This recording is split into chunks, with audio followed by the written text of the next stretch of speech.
Paano gawin ang magic trick na to? Ito. Para makita mo, ganito. Lang. Ito. Para mahulog.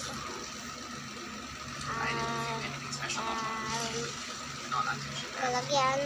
At pag papakita ko ang itsura sa baba. Kung hindi ako hulog, yan. Yan. Ganyan. Ganyan. At nakita nyo na naman. Ito. Ito yung mangyayari. Yung mag-trick yatin. Ito. Ito. Pag ginanto mo, lagyan mo niya ito. Ibig sabihin, pag ginanto mo, hindi mahuhulog. Yun.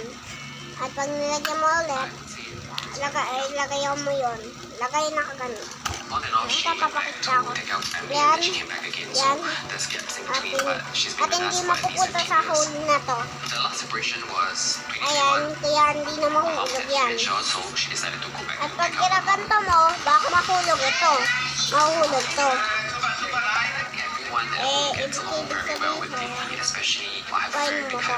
Pag ginanon mo na, magganto mo na, magaganon mo first. Pag gaganon mo, gaganto mo lang. Kasi kasya sa hole, kasi yung kamay mo sa hole. Pakita ko. Yun na. At pag finish yun, hindi mahulog. Ito. Pag parang mahulog lang to, ganon mo lang. At hulog na agad. Ito, papakita ko yung step. My dogs are actually very attached to Lily. They would follow her everywhere she goes, especially when we go to the kitchen. Ito ay sura. My black dog was actually sitting by the door the whole night, just waiting for her to see if she'll come back. Yan.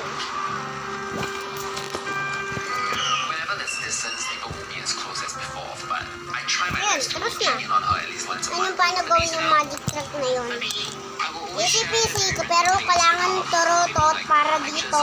videos on my dog. Red na yellow, turutot. At kailangan mo ng magnet na laruan na to. Kahit anong gantong maliit na color. Tapos na ang video.